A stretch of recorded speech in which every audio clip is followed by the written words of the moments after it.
Hey, welcome to my kitchen. I'm Lorelei, registered dietitian nutritionist, and today I wanted to show you how to add a little extra nutrition to a classic comfort food, mashed potatoes and gravy.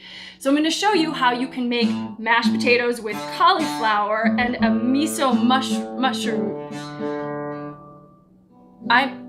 You know what? I'm recording. Can you? I can hear you.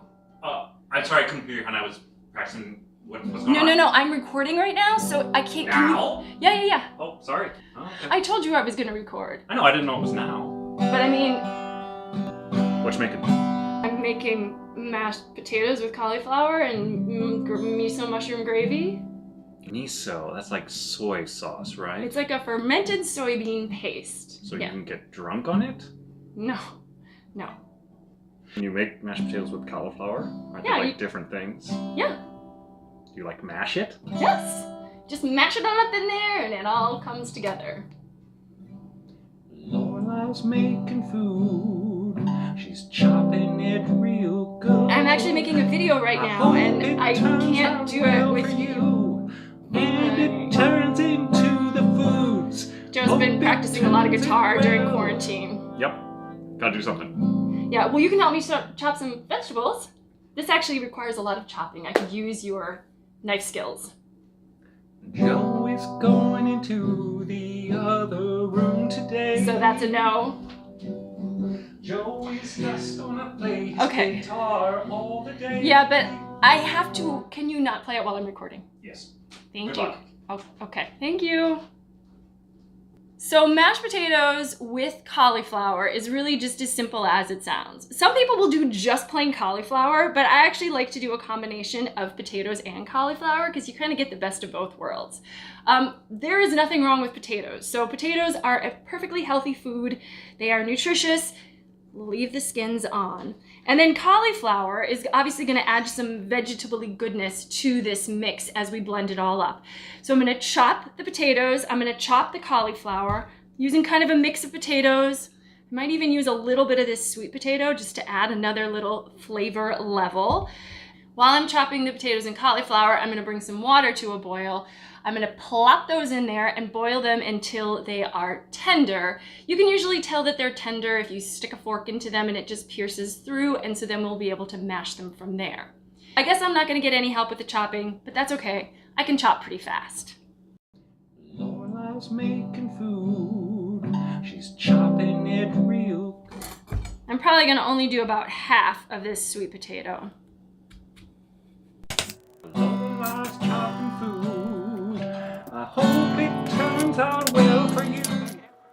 Lorelei, she's making the drunken mashed potatoes. Lorelei. Once the water is boiling, we can get those potatoes and cauliflower in the pot. They'll cook maybe 15 minutes or so. Meanwhile, while the potatoes are boiling on up, I'm going to get started on the miso mushroom gravy. The miso is a fermented soybean paste that you can often find in Asian grocery stores. It comes in different flavors or colors, so this is like a white miso, but you can use any kind for this particular recipe. I'm going to mix about a tablespoon of miso paste into about 1.25 cups of boiling water. And basically what this is doing is it's turning into a stock. So you could use like a vegetable stock or, a chicken stock or something if you want to. I'm vegetarian, so. But I love the savory, rich flavor of miso, and I think it can make a great soup base, or like here, I'm using it for the base for my gravy. So I'm going to chop up all the mushrooms. I've got about 8 of them, and I'm going to chop them really into a very fine dice.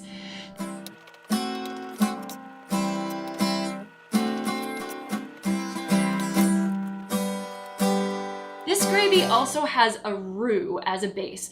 So for the roux, you would generally use a roux is generally like a fat and flour mixture. You melt some butter and you stir some flour in there, and then you add your liquid until it starts to thicken up.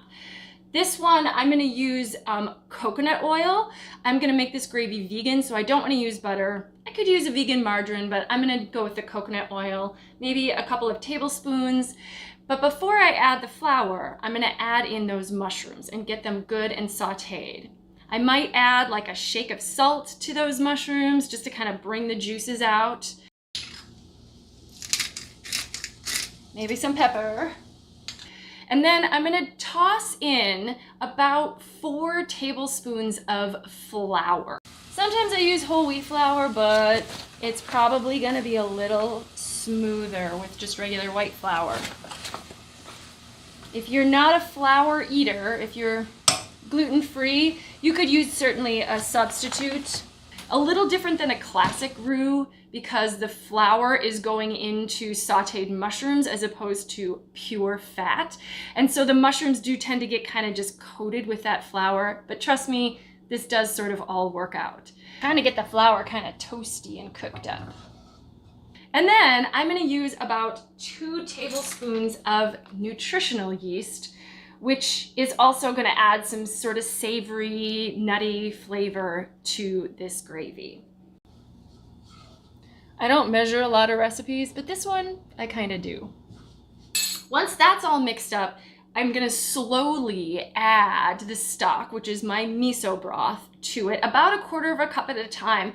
Whisk it in, try to avoid getting lumps. Let it thicken for a moment, whisk in a little more, try to avoid getting the lumps, and then just keep going. It's getting bubbly. At some point in this process, I will probably throw in a little dash or 2 of wine because that also adds a nice flavor to the gravy.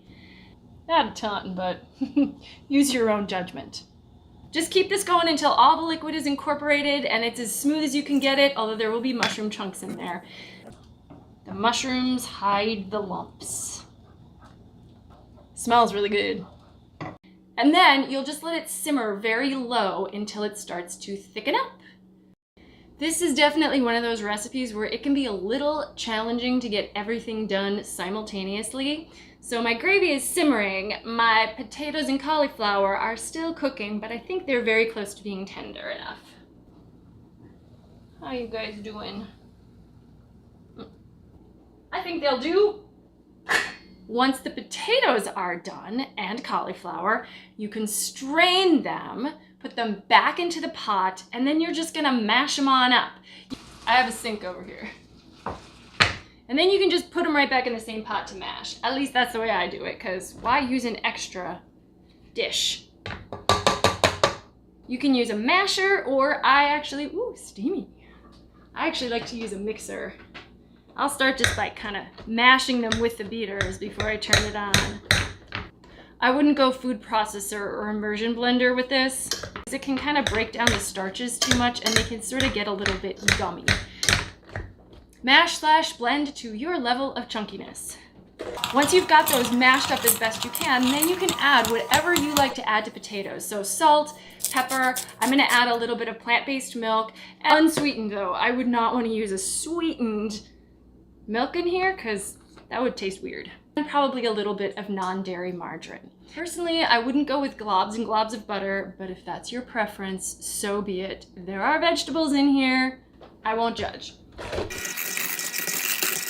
The skins are in there, so this is never gonna be a totally smooth and creamy mashed potatoes. If you really prefer creamy mashed potatoes, you can remove the skins. I think A, it's too much work, and B, you lose all that nutrition, so I don't think it's a good idea. But if you prefer the creaminess, the cauliflower actually will be fine to blend into the creamy peeled potatoes. And then tasting.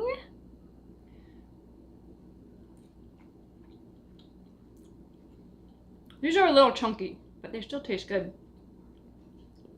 That'll be good with the gravy. So this is a vegan mashed potato and gravy recipe. If you wanted to use ingredients that weren't vegan, you certainly could. That's just my choice of the way to make this. We've got a bunch of extra vegetables now in this dish. So Our mushrooms are going to add a little bit of vitamin D, and mushrooms actually are relatively high in protein as vegetables go. Cauliflower is one of those cruciferous vegetables that has sort of cancer preventative properties. It's got vitamin C in it, and of course, fiber. And then the potatoes, which are a good food, as I mentioned. If you keep the skins on, they'll keep some of their more of their fiber and their nutrient quality. Eat up! Okay, scoop of mashed potatoes.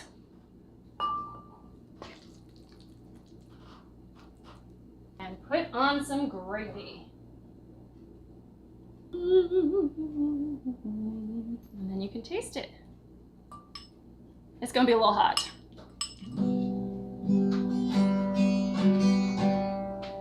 Joe timed it right to get a taste of the mashed potatoes.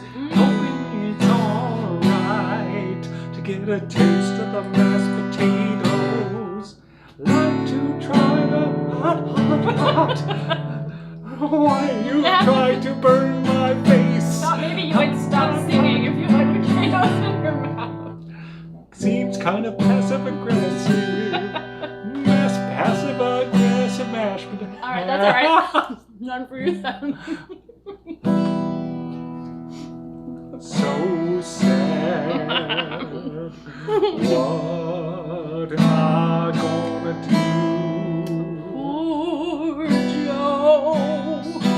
Come on, try some. They're a little chunky. I'm good. Good. Woohoo. All right, we can have these for dinner tonight.